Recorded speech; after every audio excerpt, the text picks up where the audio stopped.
بسم اللہ الرحمن الرحیم وما كان لمؤمن ولا مؤمنة إذا قضى الله ورسوله أمرا أن يكون لهم الخيرة من أمرهم۔ پارہ 22 سورہ احزاب، رکوع 5، آیات نمبر 36۔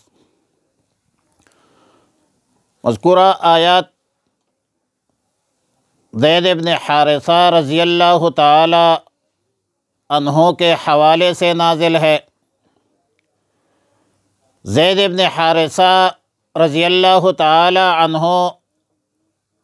زمانِ جاہلیت سے کسی کا غلام تھا۔ رسول اللہ صلی اللہ علیہ وسلم نے عکاظ بازار میں خرید کر، اور عمر کم تھی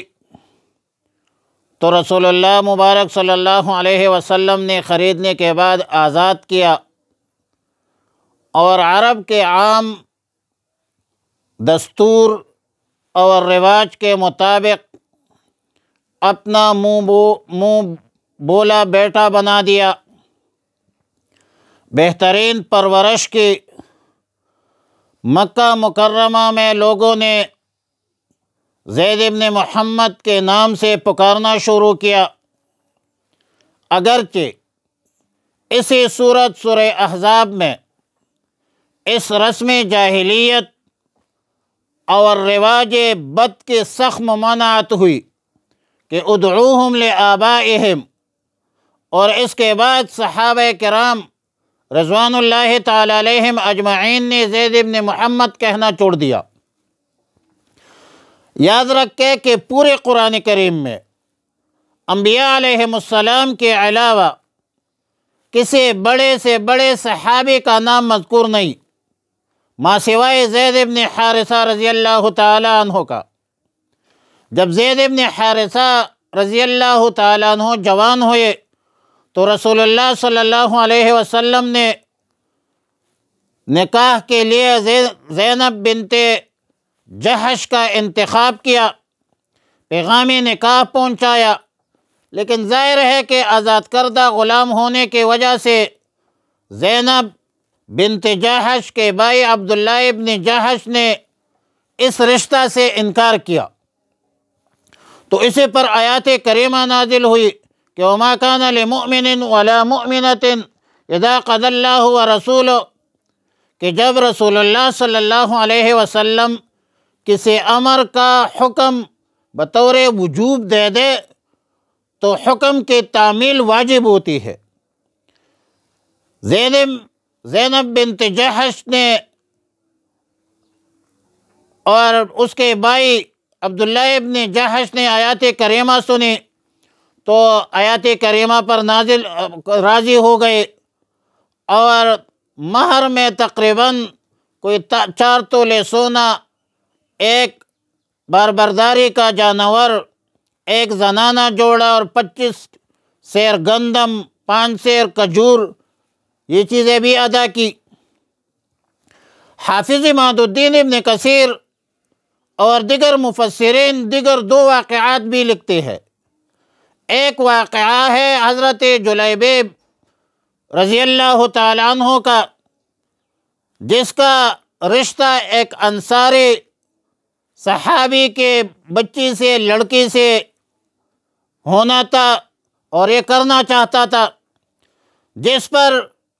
ان لوگوں نے، گھر والوں نے انکار کیا۔ تو آیات کریمہ کے نزول کے بعد پھر وہ لوگ راضی ہو گئے انصار، اور رسول اللہ صلی اللہ علیہ وسلم نے وسعت رزق کی بھی دعا فرمائی، اور شادی کے بعد تو پھر آپ کو معلوم ہے کہ حضرت جلیبیب جو تھا رضی اللہ تعالیٰ عنہ، وہ شہید ہوئے تھے۔ رسول اللہ صلی اللہ علیہ وسلم نے خود اس کی تجہیز اور تکفین اپنے دست مبارک سے کی۔ ایک اور واقعہ روایات میں، حدیث میں، ام کلثوم بنت عقبہ ابن ابی معیط کا ہے، جس طرح تفسیر قرطبی اور تفسیر ابن کثیر میں ہے۔ تو اس طرح کے متعدد واقعات جو ہے وہ منقول ہے، جس میں کوئی تضاد نہیں ہے۔ بہرحال زینب بنت جحش کا نکاح زید بن حارثہ سے رسول اللہ صلی اللہ علیہ وسلم کے حکم پر طے ہوا، مگر دونوں کی طبیعتوں میں موافقت نہیں تھی، اور ظاہر ہے کہ جب زوجین میں موافقت نہیں رہی تو زید بن حارثہ رضی اللہ تعالی عنہ بار بار رسول اللہ صلی اللہ علیہ وسلم کو شکایات کرتے تھے۔ رسول اللہ صلی اللہ علیہ وسلم کو بزیر وحی یہ بتلا دیا گیا تھا کہ زید بن حارثہ طلاق دیں گے، اور اس کے بعد زینب بنت جحش کے ساتھ آپ خود نکاح کریں گے، لیکن اس کے باوجود زید بن حارثہ کو طلاق سے منع فرماتے تھے، کیونکہ طلاق تو ابغض الحلال عند اللہ ہے، الطلاق ایک مبغوض عمل ہے اللہ کے نزدیک۔ دوسری بات، عربوں کا طعنہ تھا کہ بیٹے کی بیوی سے نکاح کیا، اگرچہ قرآن کریم نے اس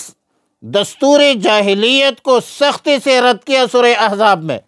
لیکن سوال یہ پیدا ہوتا ہے کہ لوگوں کے طعن و شنی سے بچنے کے لیے رسول اللہ صلی اللہ علیہ وسلم نے اس معاملے کو کیوں اخفاء میں رکھا ہے، جو ہے وہ عتاب کا سبب بنا؟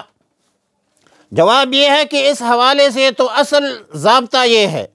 جو قرآن و سنت سے ثابت ہے کہ جس کام کے کرنے سے لوگوں میں غلط فہمی پیدا ہونے کا اندیشہ ہو یا گناہ میں مبتلا ہونے کا خطرہ ہو تو لوگوں کے دین و ایمان کی حفاظت طعن و تشنیع سے کی نیت سے چھوڑ دینا چاہیے، لیکن بشرطے کہ مقاصد شرعیہ میں سے نہ ہو، کوئی دینی حکم حلال و حرام کے متعلق نہ ہو، جس کی مثال بیت اللہ کی تعمیر ہے۔ بیت اللہ کی تعمیر کا مسئلہ تھا، رسول اللہ صلی اللہ علیہ وسلم نے چاہا کہ میں اس کو اس طریقے سے بنا دوں، لیکن لوگوں میں غلط فہمی پیدا ہونے کا اندیشہ تھا، تو لوگوں کو غلط فہمی میں مبتلا ہونے کے خطرہ کے خاطر بیت اللہ کی تعمیر کا ارادہ رسول اللہ صلی اللہ علیہ وسلم نے اس طریقے سے چھوڑ دیا، اور بعد میں جو ہے وہ پیر بن گیا۔ وصلی اللہ علی النبی الامی الکریم وعلی آلہ واصحابہ اجمعین۔